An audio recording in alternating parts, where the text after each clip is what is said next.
কংগ্ৰেছে যিখিনি কাম কৰি আছে যে দেশৰ স্বাৰ্থৰ পৰিপন্থী আজি ভাৰতবৰ্ষৰ ওপৰত এটা উগ্ৰপন্থী আক্ৰমণ হৈছে, প্ৰমাণিত হৈছে সেই উগ্ৰপন্থী আক্ৰমণ পাকিস্তানৰ পৰা পৰিচালিত হৈছে। তেওঁলোক যেতিয়া ক্ষমতাত আছিল ইয়াত বাৰ বাৰ হোৱা উগ্ৰপন্থী কাণ্ডৰ বিৰুদ্ধে তেওঁলোকে প্ৰতিক্ৰিয়া কোনো ব্যৱস্থাই গ্ৰহণ কৰা নাছিল। আজি নৰেন্দ্ৰ মোদী অহাৰ পাছত আমি চাৰ্জিকেল ষ্ট্ৰাইকৰ পৰা আৰম্ভ কৰি শেহতীয়াভাৱে অপাৰেশ্যন সিন্দুৰৰ জৰিয়তে আমি সফলতা লাভ কৰিছো, বিশ্বজুৰি আমি দৃষ্টি আকৰ্ষণ কৰিছো আৰু সফলভাৱে যি উগ্ৰপন্থীৰ ঘাটি পাকিস্তানত আছিল তাৰ ওপৰত আক্ৰমণ কৰিবলৈ সক্ষম হৈছো। ইয়াতে পাকিস্তানৰ হৈ ভাৰতৰ যি এই একশ্যনৰ বিৰুদ্ধে আজি খলনায়কৰ ভূমিকা পালন কৰিছে আমাৰ গৌৰৱ গগৈ ডাঙৰীয়াই। এইটো অতি মই অসমীয়া হিচাপে মই খুবেই লজ্জিত গৌৰৱ গগৈৰ যি আচৰণ, যে অসম সন্তান বুলি এতিয়া আৰু কবলৈ মন নাযায় যে অসমৰ পৰা নিৰ্বাচিত এজন সাংসদীয়ে এনেধৰণে ভাৰত বিৰোধী স্থিতি গ্ৰহণ কৰিছে, সেইটো খুব লজ্জাজনক। ভাৰত চৰকাৰৰ এখন খুব বৃহৎ আঁচনি ধৰতী আবা জনজাতি গ্ৰাম উৎকৰ্ষ অভিযান ৮০,০০০ কোটি টকাৰ আঁচনি, যিখন আঁচনিৰ অধীনত শিক্ষা, স্বাস্থ্য, পথ যোগাযোগ আদি বিভিন্ন ক্ষেত্ৰত উন্নয়নৰ পৰিকল্পনা কৰা হৈছে। বিদ্যালয় শিক্ষাৰ ক্ষেত্ৰত আমাৰ যিটো মাধ্যমিক শিক্ষা ক্লাছ 9, 10, 11, 12 ইয়াত ছাত্ৰ ছাত্ৰীৰ ড্ৰপ আউট ৰেটটো বেছি, আৰু ড্ৰপ আউট ৰেট বেছি হোৱাৰ অন্যতম কাৰণৰ ভিতৰত এটা কাৰণ আছে যে আমাৰ বিদ্যালয়সমূহত ছাত্ৰাবাস ছাত্ৰীনিবাস কম আছে।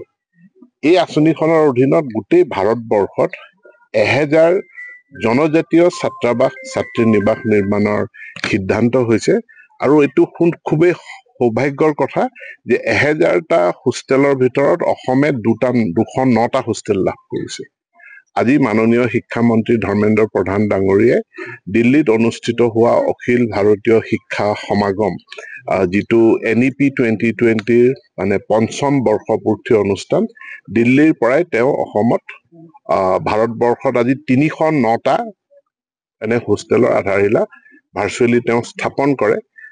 এইটো আনন্দৰ কথা যে গোটেই ভাৰতবৰ্ষত 309টা হোষ্টেল হৈছে, তাৰে ভিতৰত অসমতে 209টা হোষ্টেল আমি লাভ কৰিছো।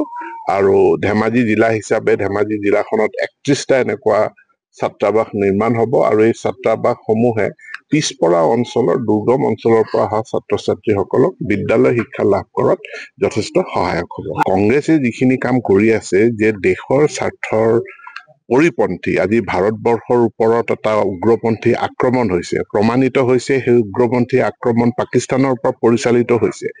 তেওঁলোক যেতিয়া ক্ষমতাত আছিল ইয়াত বাৰ বাৰ হোৱা উগ্ৰপন্থী কাণ্ডৰ বিৰুদ্ধে তেওঁলোকে প্ৰতিক্ৰিয়া কোনো ব্যৱস্থাই গ্ৰহণ কৰা নাছিল। আজি নৰেন্দ্ৰ মোদী অহাৰ পাছত আমি চাৰ্জিকেল ষ্ট্ৰাইকৰ পৰা আৰম্ভ কৰি শেহতীয়াভাৱে অপাৰেশ্যন সিন্দুৰৰ জৰিয়তে আমি সফলতা লাভ কৰিছো, বিশ্বজুৰি আমি দৃষ্টি আকৰ্ষণ কৰিছো, আৰু সফলভাৱে যি উগ্ৰপন্থীৰ ঘাটি পাকিস্তানত আছিল তাৰ ওপৰত আক্ৰমণ কৰিবলৈ সক্ষম হৈছো।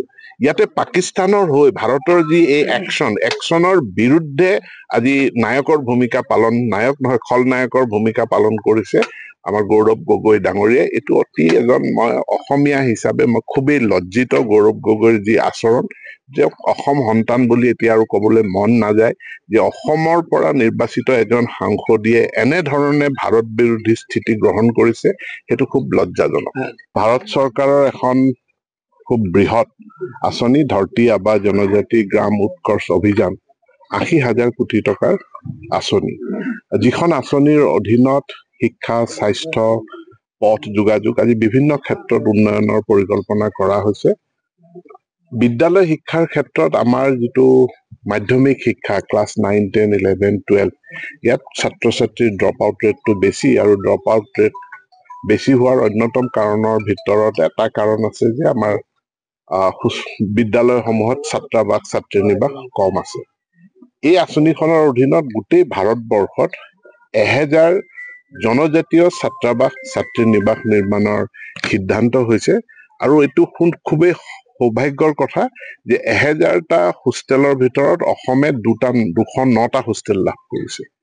আজি মাননীয় শিক্ষামন্ত্ৰী ধৰ্মেন্দ্ৰ প্ৰধান ডাঙৰীয়াই দিল্লীত অনুষ্ঠিত হোৱা অখিল ভাৰতীয় শিক্ষা সমাগম যিটো NEP 2020 মানে ৫ম বৰ্ষপূৰ্তি অনুষ্ঠান দিল্লীৰ পৰাই তেওঁ অসমত ভাৰতবৰ্ষত আজি ৩০৯টা এনে হোষ্টেলৰ আধাৰশিলা ভাৰ্চুৱেলি তেওঁ স্থাপন কৰে।